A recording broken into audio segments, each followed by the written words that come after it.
Start. Hello everyone, I am Anila Motilip representing Group 2. My team members are Anita, Sandeep, Sanjay and Sagar. So today we are going to talk about what are the roles of project manager for selecting a project. So the role of a project manager is to figure out how project management is related to other systems in an organization, like how it is related to enterprises, environmental factors, organizational process assets, and organizational structure. Also identify the project selection methods, what are the organizational goals and the methods for selecting a project. So what are enterprises environmental factors? Enterprises environmental factors and organizational process assets are the two main things which which can make any influence on project. Enterprises environmental factors are the things which can affect the project positively or negatively, and it can act as an input for the project. Most of the planning process, it refers to internal or external conditions and do not have any control over the project or project manager or project team. So these enterprises environmental factors are classified into two: internal factors and external factors. The internal factors are the factors or conditions which is executing inside an organization or internal to the organization. And the external factors are the conditions which are external to the organization.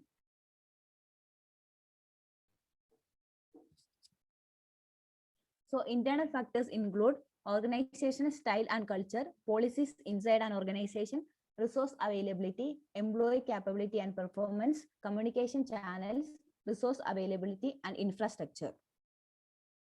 External factors include financial and marketplace conditions, political environment, climatic conditions, resource availability, government standards, availability of manpower, legal restrictions, social and cultural influences. In short, as a project manager, he or she should be aware of environmental conditions or the type of in short, as a project manager, he or she should be aware of environmental conditions of the particular organization where the project exists. So I invite Sanjay to talk about organizational process assets. Good morning, everyone. Myself, Sanjay KS. So let's have another factor that influence the project other than EEF. So what are OPA? OPS can be anything which influence the project positively. If you look at all the 49 processes, you can see OPS in many levels of the project management. That is from the planning to the execution.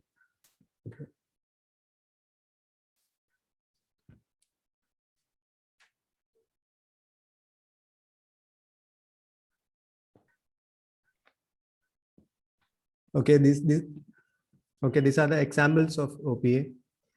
That's first one is the templates can be used for multiple projects, which includes the contract templates, risk templates, etc. The general guidelines, they are the organizational standards, checklist, procedures, the lessons learned, financial control plans. These are a few examples of organizational process assets. Okay. So OPS can be categorized into two. The first category is processes, policies, and procedures. And the second category is organizational knowledge bases. Okay. So how can we categorize OPA? What are the criteria that influence the categorization of OPA? So if you look at the first category, that's the OPS which are updated as a part of, which are not updated as a part of the project. The processes, policies, and procedures which are usually established by the project management office or another function outside the project. And the second category are the OPS which are updated throughout the project. Okay. These are a few examples which comes under each category. You can see that under the policies, processes, and procedures, human resource policies, procurement policies, risk management templates, etc. comes under the first category, whereas in the second category, the lessons learned, financial performance metrics, etc. comes under the second category. So let's have a look at the characteristics of OPA. OPS can be modified and updated as per the requirements of the project or the client or in whichever way it can improve the organization process. So it also act as a repository that what the organization has acquired over the time can be stored as an OPA. So when the company is starting a new project, very similar to the project already carried out, the documentation of lessons learned about the past project will provide a lot of useful information for the new project. OPS can be time saving when a new employee is recruited, so he or she can review the previous projects, check out the checklists, templates, etc. So it helps in saving a lot of time. Okay. So let's have a look at how OPS helps in improving the project management. So with acquired knowledge and resource planning, the selection of the project becomes more professional. The communication media, the softwares used, and the collaborative tools are always up to date. And with the updation of financial control plans, every project, it helps in increasing the organizational revenue. So to conclude about OPS are like real treasures. They are like gold. They are malleable and can be molded to fit any requirement of the organization, and they bring shine to the organization. Now let's look at the differences between EEF and OPA. So in EEF, they are not under the control of project management. For example, the market conditions, the government policies, etc., they are not controlled by the project management team. So outside factors can also affect the organization. EEF can be internal or external. Like for example, let's take stakeholders. They can be internal as well as external. The EEF can influence the project positively or negatively. For example, some government policies might bring some curse to the organization. That's all about EEF and OPA. Now, let's have a look at the influence of organizational structures on the projects. Okay. There are many organizational factors which influence the organization. They are the size, structure, the project capabilities, customers, etc. So let's have a look at the types of organizational structure commonly used. The first one is the functional organization.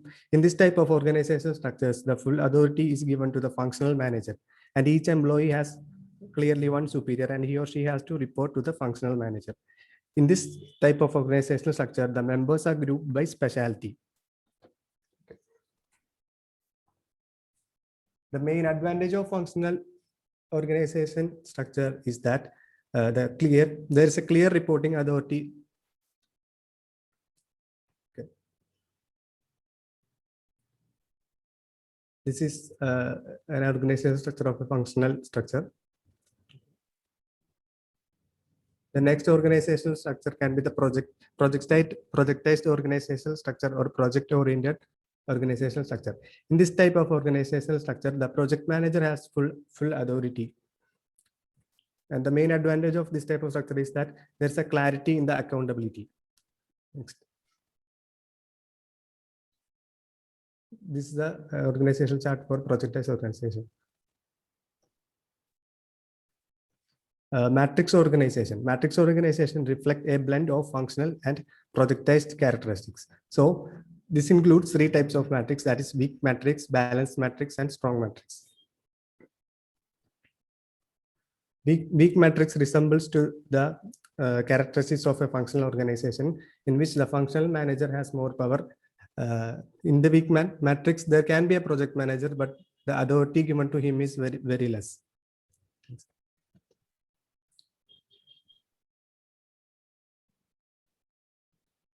So balanced matrix organization. In this type of organization, it recognizes the need for a project manager, but does not provide the project manager with full authority. There can be a project manager, but the authority is being shared between the functional and the project manager.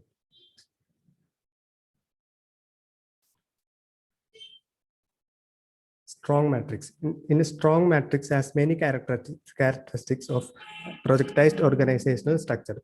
In this type of structure, the project manager is given full authority and he has the control over the budget. That's all about this three matrices. Now I invite Sandeep to explain the rest. Thank you. Thank you, Sagar.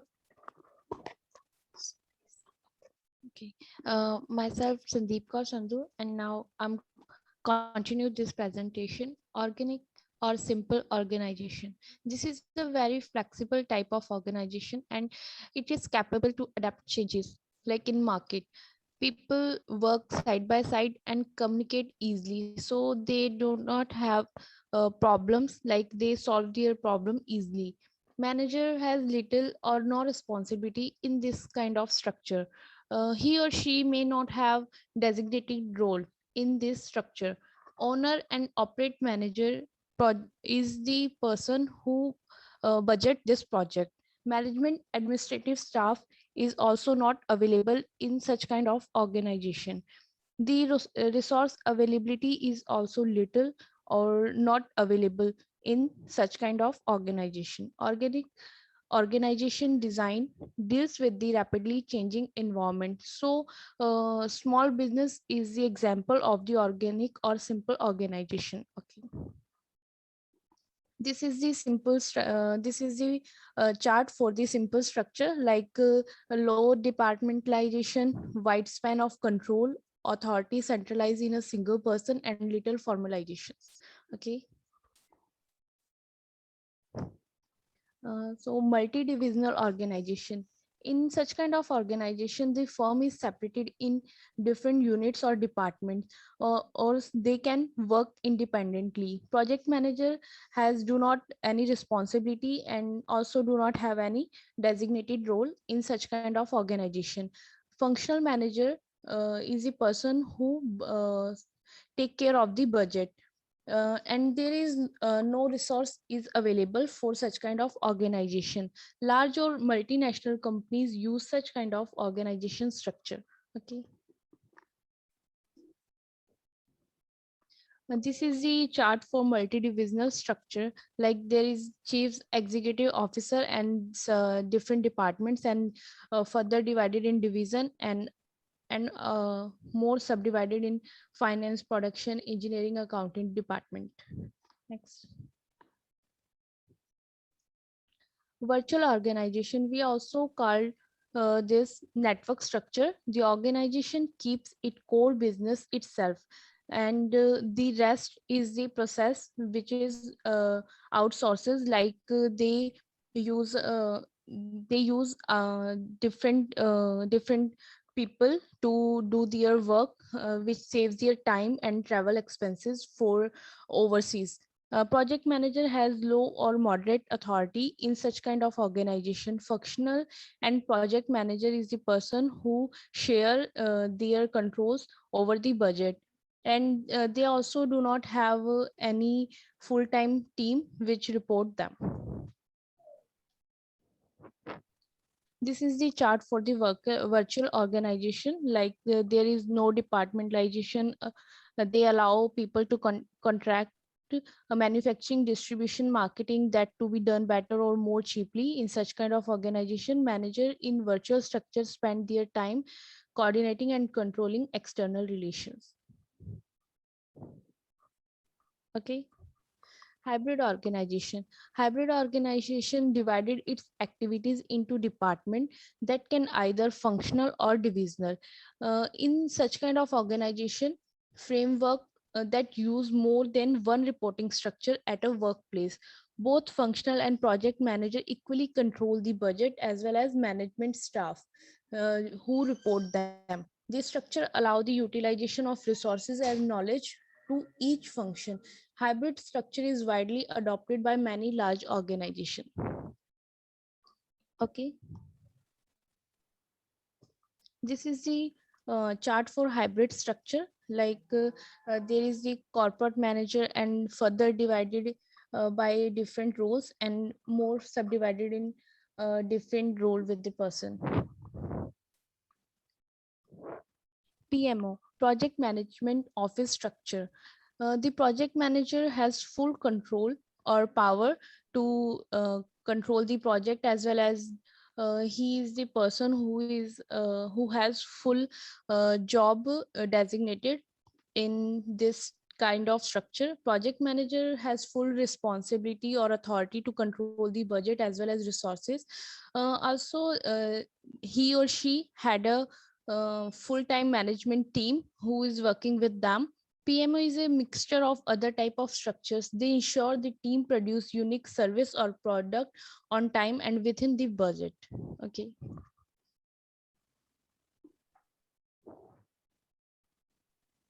This is the chart for the PMO. Okay, thank you. Now I give the authority to next person. Thank you, Sandeep. And thank you, Sanjay and Anilamol, for the further introduction and the rest of the story. And myself, Sagar Sudarshana Kumar. Now I represent the techniques to achieve organizational goals. Okay. So the techniques to achieve organizational goals, the development of a major set of properties to achieve the goals and objectives of the project. This is the major set of properties to achieve a goals and the visions of the project. And proper planning is the best guide. Sincerely, if a man with no knowledge and with a proper planning, he will succeed. And the same principle is applicable in every management. And the other topic is portfolio management, which will later I will explain it. Okay. The strategic project planning. It has 4 steps: strategic analysis, guiding principles, strategic objectives, and flow down objectives. And the first thing is strategic analysis. Okay. Strategic analysis is done by SWOT, SWOT, which basically represents the SWOT, which consists of strength, weakness, opportunities, and threats.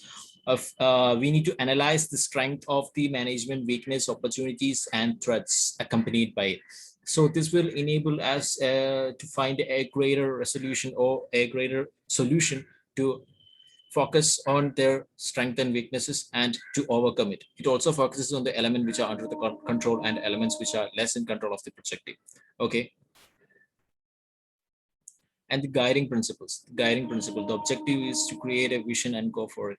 Every management success story is a successful vision, and a successful vision is only achieved by thinking and concluding the project to a successful vision. So and then the perfect study to that vision will enable the success range of that management. And the mission statement are used to achieve the visions, which are purpose, core values, beliefs, culture, primary business area, primary business. And I'm sorry about the background noises, because this country, India, is a very bit noisy country. I'm very sorry. Okay. The strategic objective is to achieve the vision and mission. These objective changes annually. It enhances the long-term, short-term goals. Also measure the achievements. The objective development should be smart, specific, measurable, achievable, result based, and time specific. The objective should always be specific, measurable, achievable, result based, and time specific, so that we can create a better objective. And the objective must accompany the vision of the management. Okay. And the flow down objectives. Deploys objective according to a strategy done through ongoing project, implementing objective through projects. This flow down objective is to deploy the objective to what? Conquer the objectives. Okay. So the another important topic of my study is the portfolio management, which consists of portfolio, projects, and sub-project program as its organization's ability to perform project. Mainly the portfolio consists of projects, sub-projects, and programs. We will further discuss it in detail. Next. Portfolios. I already told that it consists of project, programs, sub-portfolios, and ongoing projects, which is ongoing or offgoing.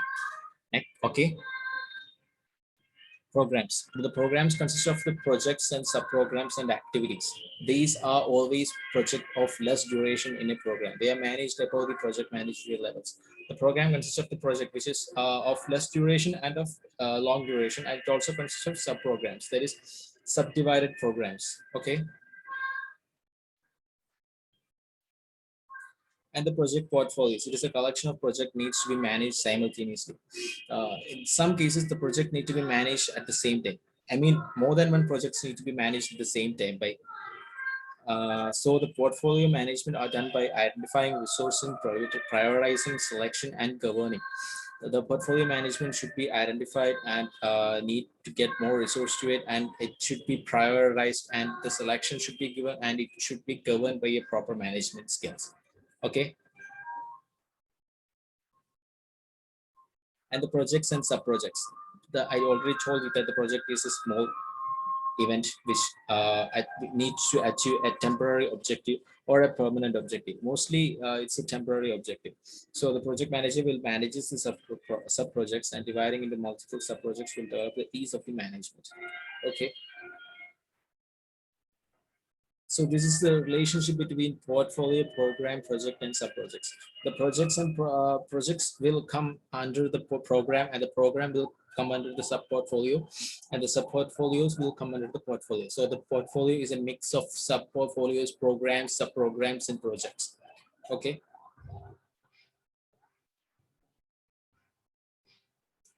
This chart represents how the knowledge is flowing through the portfolio and how the operational work process is done.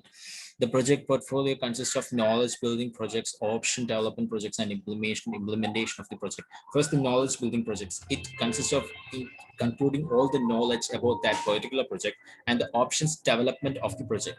It increases it develops the project actually, and the implementation of the project, which implements the project. It all consists of transferring knowledge to liquid money.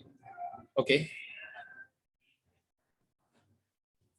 So the reasons for project failure are lack of resource management, lack of time management, not clear about objectives, change in the programs, disagreement. These are the reasons of project failure. You can easily understand. Lack of resource management is not as good as, it's not efficient like the remaining topics. Like the most important things are, for me, the most important things are the time management, not clear objectives, and the change in programs and disagreements. So these will further lead to the project failure.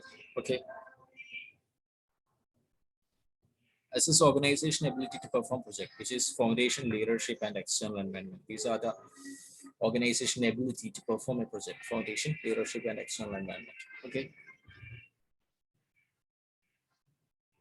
Identifying the potential project.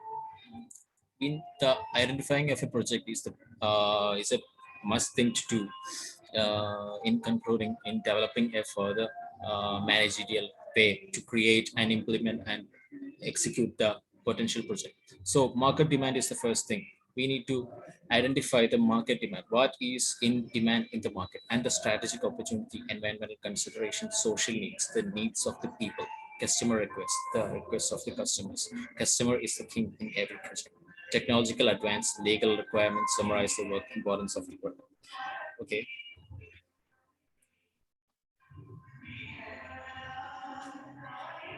So that's it. I'm passing it to Anita Jacob. Thank you.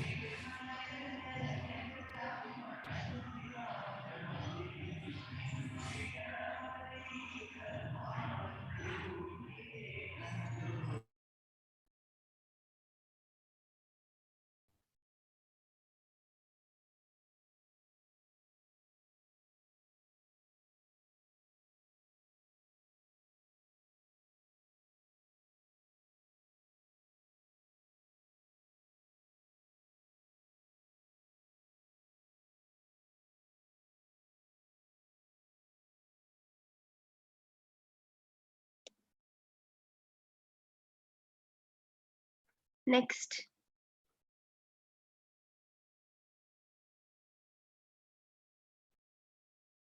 Now we will talk about the topic project selection methods. It clearly defines that organizations invest huge sums of money on new projects, and it's important for organizations to ensure that these investments are safe and it will result in good returns and benefits for the organizations. And hence, there is a need for analyzing all new project opportunities to justify the decisions for making the needed monetary investments. An organization may be having multiple project opportunities to invest on and reap the benefits, but they cannot invest on all projects and they have to be selective. Clearly, a project selection method is defined as the process of analyzing the new project opportunities to decide which ones will be worthwhile taking up so that the organization gets the most benefits. Given below are the types of project selection methods, and it can be classified into quantitative methods,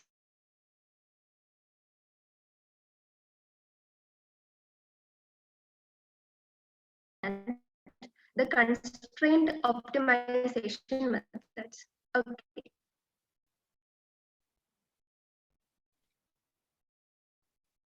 Now we will have a look upon the benefits measurement method. It is mostly used as a comparative approach by studying the possible benefits from different projects and all future values of revenue and investments to their corresponding present values to calculate profit. Okay.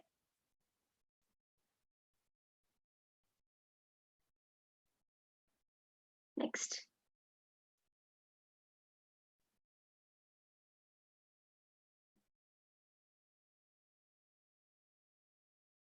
Next one is the internal rate of return. That means IRR.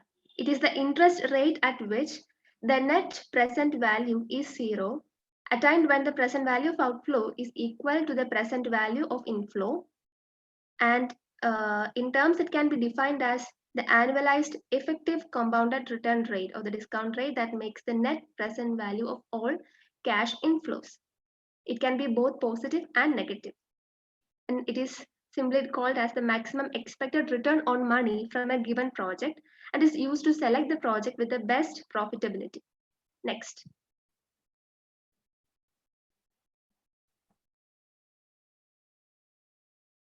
Next one is the payback period. It is known as the ratio of the total cash to the average per period cash.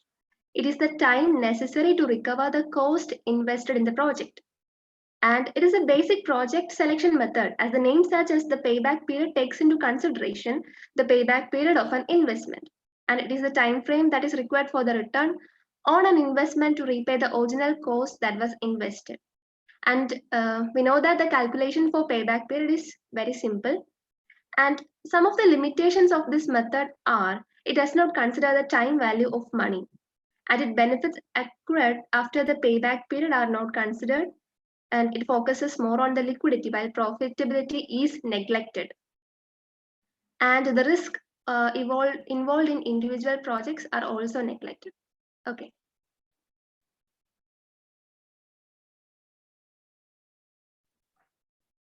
Next one is the scoring model in project selection method, or simply scoring model in project management. It is used to study different project options against certain parameters by assigning scores to them for each parameter. It's an objective technique. I mean, the project selection committee lists relevant criteria, weighs them according to their importance and their priorities, then add a particular score. That means a particular value. Once the scoring of this project is completed, the project with the highest score is chosen. Okay. Next one is the EVA. That means the economic value added. It is the net profit after the deduction of taxes and capital expenditure. It is the performance metric that calculates the worth creation of the organization while defining the return on capital.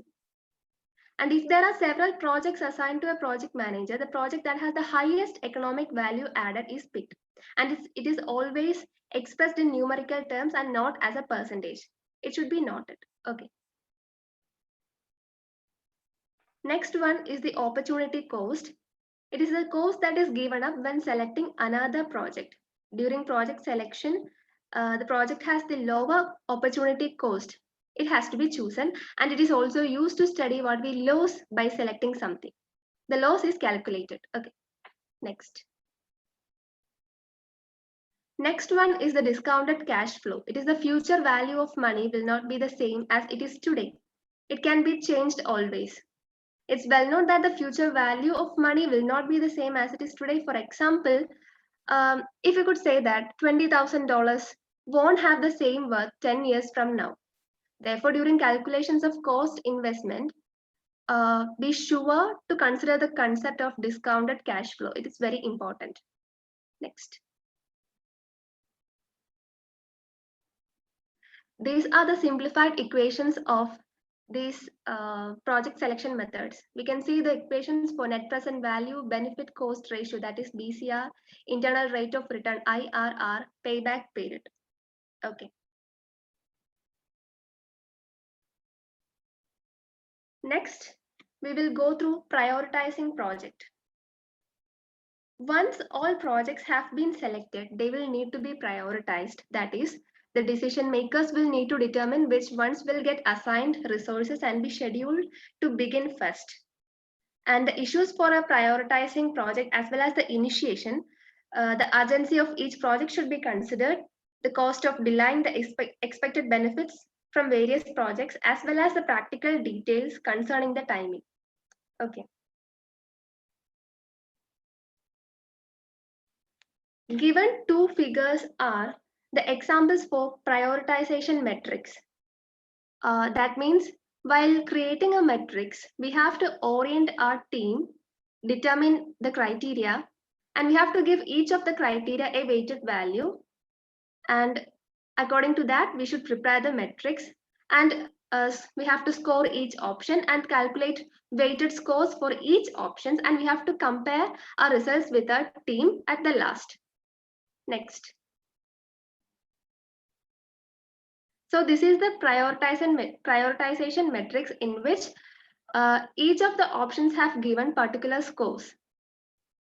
The metrics helps us to rank problems or issues generated through brainstorming using weighted criteria that are important to a project or organization. Next. So we have included our overall summary according to a presentation. Project selection begins with the organization's strategic planning. We have to develop mission and vision statements as guiding principles and use portfolio alignment to consider resources, organizational and individual capabilities necessary for identifying project opportunities. And at last, we have to prioritize selected projects for completion. And some external projects may be a better fit for helping an organization to reach its goals. So let us conclude ourselves. Hope you all enjoyed our presentation. Thank you.